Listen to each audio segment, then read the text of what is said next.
अगर आज के समय में इस पृथ्वी पर सबसे ताकतवर स्पीशीज को देखा जाए तो उनमें सबसे बड़ा नाम हम इंसानों का ही आता है। आज के समय में पृथ्वी पर ऐसी कोई स्पीशीज नहीं है जो थोड़े समय के लिए भी हम इंसानों के दिमाग और उसकी टेक्नोलॉजी एडवांसमेंट के आगे टिक सके, क्योंकि हमारी पूरी पृथ्वी पर हम इंसानों के पास ही सबसे ज्यादा इंटेलिजेंट और तेज दिमाग है जो पृथ्वी पर मौजूद किसी और जानवर में नहीं है। इसी के कारण इंसान अपने आसपास के एनवायरनमेंट और चीजों को समझकर एक्शन ले सकता है। आज के समय में हम इंसानों का दिमाग हमारी पृथ्वी तक ही सीमित नहीं है, बल्कि हम पृथ्वी के आसपास ग्रहों और अपने सोलर सिस्टम और यहाँ तक कि अपने यूनिवर्स के बारे में भी लगातार जान रहे हैं। और हमारी रिसर्च के मुताबिक अभी तक हमारे यूनिवर्स में भी हम इंसानों से ज्यादा इंटेलिजेंट कोई एलियन स्पीशीज मौजूद नहीं है, और अगर है भी तो शायद वह हमारी नजरों से अभी तक काफी दूर है।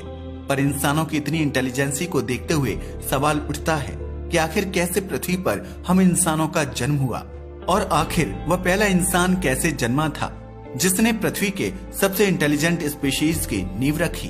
तो दोस्तों, आज हम जानने वाले हैं कि पृथ्वी पर सबसे पहले इंसान का जन्म कैसे हुआ था।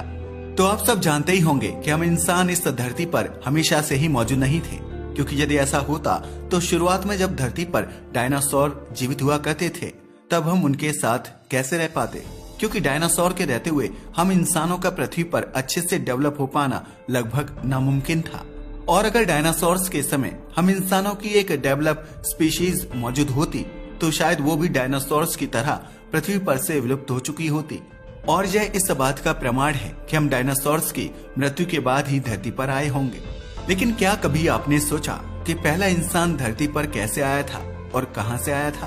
तो इसे समझने के लिए सबसे पहले हमारा ये जानना जरूरी है कि धरती पर जितने भी जीव मौजूद हैं वो सब पहले के जीवों से इवॉल्व होकर ही आए हैं, जो कि एक समय पर धरती पर मौजूद हुआ करते थे। इस प्रक्रिया को इवोल्यूशन कहा जाता है। वैज्ञानिकों ने रिसर्च में पाया है कि हमारी पृथ्वी पर जीवन की शुरुआत समुद्र से हुई थी। पृथ्वी पर जीवन की शुरुआत आज से करीब 3.5 बिलियन साल पहले माइक्रो ऑर्गेनिजम्स की फॉर्म में हुई थी, यानी कि यह इतना छोटा था कि इसे हम अपनी आंखों से देख नहीं सकते थे, और यह पानी के अंदर काफी गहराई में रहा करते थे। लेकिन बाद में जब धीरे धीरे इवोल्यूशन होता गया तब इन माइक्रो ऑर्गेनिजम्स में भी काफी सारे बदलाव होना शुरू हो गए। यह सिंगल सेल्यूलर से मल्टी सेल्यूलर बन गए, जिसके बाद इनमें कई कॉम्प्लेक्स स्ट्रक्चर बनने लगे, और समय के साथ जब पूरे मल्टी सेल्यूलर ऑर्गेनिजम्स इवॉल्व होने लगे, इनमें से कुछ उस समय पानी में ही रुक गए, पर और कुछ धीरे धीरे पानी से बाहर जमीन पर भी रहना शुरू कर दिए। इसके कई हजारों लाखों साल तक इवोल्यूशन कुछ इस प्रकार हुआ कि बड़े बड़े जीव भी धरती पर अस्तित्व में आ गए, जैसे कि डायनासोर्स। और ऐसा भी कहा जाता है कि इन डायनासोर्स की प्रजातियों के खत्म होने के बाद ही ह्यूमन इवोल्यूशन की शुरुआत हुई। आइए अब हम इसे और भी गहराई से समझने की कोशिश करते हैं। ऐसा कहा जाता है कि 66 मिलियन साल पहले एक बड़ा एस्टेरॉइड धरती से टकराया था। उस समय पृथ्वी पर एस्टेरॉइड की टक्कर काफी ज्यादा खतरनाक थी, जिसके चलते पृथ्वी का वातावरण लगभग पूरी तरह से खत्म हो गया था। पृथ्वी का इकोसिस्टम पूरी तरह से बिगड़ गया था। पृथ्वी के समुद्रों में बड़ी बड़ी समुद्री लहरें उत्पन्न हुई थी, जिसने पूरी पृथ्वी को डुबो दिया था। पृथ्वी पर बड़े बड़े भूकंप आए थे। इसके अलावा वैज्ञानिक ये भी बताते हैं कि उस समय एस्टेरॉइड की टक्कर के चलते पृथ्वी पर मौजूद ज्यादातर बड़े वोल्केनो भी फट गए थे, और इन सभी घटनाओं के एक साथ होने के चलते पृथ्वी पर एक बहुत बड़ा मास एक्सटिंक्शन हुआ था, जिसके कारण इन डायनासोर्स की प्रजातियों का अंत हो गया था, और साथ ही जमीन पर रहने वाले कई अन्य रेप्टाइल्स भी इसमें मारे गए थे। ऐसा भी माना जाता है कि लगभग 75% फ्लोरा और फौना भी इसमें नष्ट हो गई थी। इसके कारण हुआ यह कि धरती पर कई सारी नीच यानी कि कुछ प्रजातियों के रहने का स्थान अब खाली पड़ गया था, और साथ ही धरती के इकोसिस्टम का बैलेंस भी खराब होने लगा था। इसलिए अब धरती को नई प्रजातियों की आवश्यकता थी, जिसके कारण मैमल्स अस्तित्व में आना शुरू हो गए। और इसके 10 मिलियन साल बाद इन्हीं मैमल्स की 3 से 5,000 प्रजातियां धरती पर अस्तित्व में आ गई, जिनमें से एक थी प्राइमेट्स यानी बंदर जैसी दिखने वाली प्रजातियां। और फिर इन प्राइमेट्स में भी कई सारे बदलाव आए, जैसे कि जो पहला बदलाव था वो यह था कि यह प्राइमेट्स दो अलग अलग ग्रुप्स में डिवाइड हो गए। इनमें से एक था स्ट्रेप्स राइनीज, जिन्हें वेट नोज्ड प्राइमेट्स भी कहा जाता है, क्योंकि इनमें सूंघने की शक्ति थी। दूसरे थे हैप्लोरीन्स, जिन्हें ड्राई नोज प्राइमेट्स भी कहा जाता है, क्योंकि इनमें देखने की शक्ति ज्यादा थी। यानी यह दोनों इंसानों के दो एट्रीब्यूट्स दर्शाने लगे, सूंघना और देखना। इसके बाद लगभग 20 मिलियन साल पहले इवोल्यूशन के कारण पहले एप अस्तित्व में आए, जिन्हें प्रो काउंसल कहा जाता है। यह बंदरों जैसे दिखते थे, लेकिन इनमें इंसानों जैसे फिजिकल एट्रीब्यूट्स की डेवलपमेंट होने की शुरुआत हो गई थी। माना जाता है कि यह हमारे पूर्वज से दिखने में बड़े हुआ करते थे और इनका वजन 100 पाउंड्स यानी लगभग 45 केजी जितना होता था और इनमें कोई पूंछ नहीं होती थी। फिर जब यह भी इवॉल्व होने लगे तो गिबन और गोरिल्ला जैसे जीव भी अस्तित्व में आ गए। और क्या आप जानते हैं, इसके बाद लगभग 7 मिलियन साल पहले चिंपैंजी भी इवॉल्व हुए और माना जाता है कि ये हमारे सबसे नजदीकी पूर्वज थे। इसके बाद आर्डिपिथेकस नाम के जीव भी अस्तित्व में आए और इनका ब्रेन साइज एप्स जितना बड़ा था। साथ ही यह पेड़ों पर रहने वाले जीव थे। यह पहले थे जिन्होंने 2 टांगों पर चलना सीख लिया था। लगभग 4 मिलियन साल पहले ऑस्ट्रेलोपिथेकस आर्डिपिथेकस से इवॉल्व होकर अस्तित्व में आए और यह लगभग इंसानों जैसा दिखने लगे थे। हालांकि इनमें अभी भी एप जैसे दिखने वाले फीचर्स थे और ये पहले ऐसे थे जिनके पांव सामने की ओर इवॉल्व हो गए, जिससे कि इनका 2 टांगों पर चलना और भी आसान हो गया था। और अब ये अपने हाथों का इस्तेमाल स्टोन टूल्स बनाने में करते थे। और यह भी आगे चलकर 2 ग्रुप्स में डिवाइड हो गए, जिनमें से पहले वह थे जिनके जॉज काफी बड़े हुआ करते थे और दूसरे वह थे जिनका ब्रेन साइज काफी बड़ा हुआ करता था।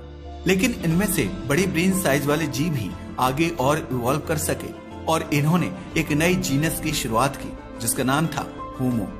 यदि आसान भाषा में समझें तो जीनस का अर्थ है प्रजातियों का एक ऐसा ग्रुप जो आपस में ज्यादा रिलेटेड होता है, और होमो एक लैटिन शब्द है जिसका अर्थ है मैन। और कहा जाता है कि असली मानव इतिहास की शुरुआत यहीं से हुई थी। इस होमो जीनस के पहले सदस्य थे होमो हैबिलिस, जिन्हें हैंडीमैन के नाम से भी जाना जाता है क्योंकि यह पत्थरों से बने हुए औजारों का इस्तेमाल करते थे। इनके बाद लगभग 1.9 मिलियन साल पहले होमो इरेक्टस अस्तित्व में आए। इनकी टांगें लंबी होती थी और बाजू थोड़ी छोटी, जो कि आज के मॉडर्न ह्यूमन जैसी थी। अब यह पेड़ों से हटकर पूरी तरह से जमीन पर रहना शुरू कर गए थे। इनका ब्रेन साइज भी काफी बड़ा था, लेकिन बाद में यह अफ्रीका के बाहर माइग्रेट करने चले गए। इन्हीं के कारण मानव धरती पर अलग अलग जगह रहने लगे। इसलिए यह कह पाना मुश्किल है कि इनके कौन से ग्रुप से आगे का इवोल्यूशन हुआ था, क्योंकि अब यह कई जगहों पर फैले हुए थे। इनके बाद लगभग 3 लाख साल पहले होमो सेपियंस अस्तित्व में आए। इनका ब्रेन साइज पहले से ज्यादा विकसित हुआ था और साथ ही यह ज्यादा क्रिएटिव और इनोवेटिव भी थे। यही कारण था कि इनसे पहले धरती पर मौजूद निएंडरथाल्स कम क्रिएटिव होने के कारण अस्तित्व से हट गए और इन होमो सेपियंस ने उनका स्थान ले लिया। उस समय होमो सेपियंस पृथ्वी पर मौजूद सबसे ज्यादा इंटेलिजेंट स्पीशीज थी, जो अपने शिकार को आधुनिक पत्थरों के हथियारों के जरिए आसानी से शिकार कर सकते थे। इसके अलावा होमो सेपियंस की क्रिएटिविटी के चलते ये अपने आसपास के एनवायरनमेंट को दूसरे जानवरों से ज्यादा अच्छा समझ सकते थे और अपने आप को दूसरे जानवरों से बचा भी सकते थे। होमो सेपियंस की इसी क्रिएटिविटी के कारण इन्होंने समय के साथ अपनी सभ्यताओं को मजबूत करने और अपनी टेक्नोलॉजी को मजबूत करने पर लगातार काम किया। होमो सेपियंस ने समय के साथ जानवरों के शिकार के साथ साथ वेजिटेरियन चीजों को भी खाना शुरू किया और खेती जैसी चीजों को समझा।